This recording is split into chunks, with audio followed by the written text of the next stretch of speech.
Welcome back. Today we are tackling the interleaving string problem. This is a classic question often found in technical interviews, usually categorized as a medium to hard difficulty problem involving dynamic programming. So what exactly is an interleaving string? We are given three strings: string 1, string 2, and string 3.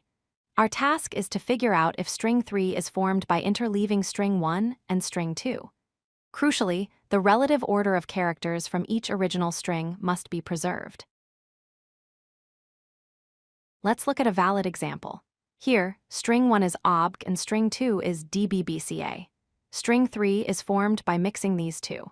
If you trace the colors, you can see that the red characters from string 1 appear in string 3 in their original order. B, C. The same applies to the blue characters from string 2. This is a valid interleaving. Now compare that to an invalid case. Here, even though string 3 contains all the correct characters, the order is wrong. Notice how the second A from the red string appears after the B in string 3. Since the original string 1 was ob, this violates the relative order rule, making it invalid. Before jumping into code, we should always check constraints. The most basic check is length. If the length of string 3 is not exactly equal to the length of string 1 plus string 2, we can immediately return false. This is a simple but effective optimization. A naive approach is to use recursion. At every step, we look at the current character of string 3 and ask, does it match the current character of string 1 or string 2? If it matches both, we branch out and try both paths. This creates a decision tree. The problem with pure recursion is that we end up solving the same subproblems over and over again. This leads to an exponential time complexity of 2 to the power of n, which will likely cause a time limit exceeded error on large inputs.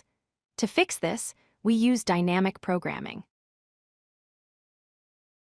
We can visualize the solution as a 2D grid.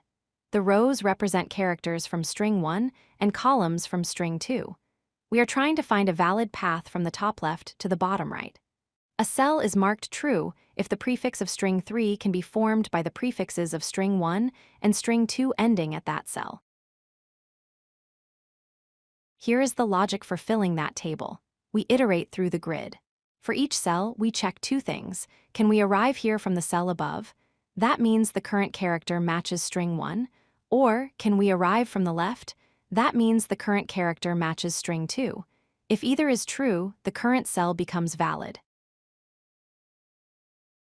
Using this 2D matrix, our time complexity becomes O of m times n, where m and n are the lengths of the two strings. This is much faster than the exponential recursive solution. The space complexity is also O of m times n, though it can be further optimized to use just a single row.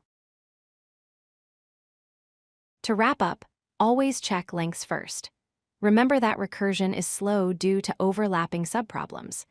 By using a 2D dynamic programming table, we can efficiently track valid prefixes and solve the problem in polynomial time.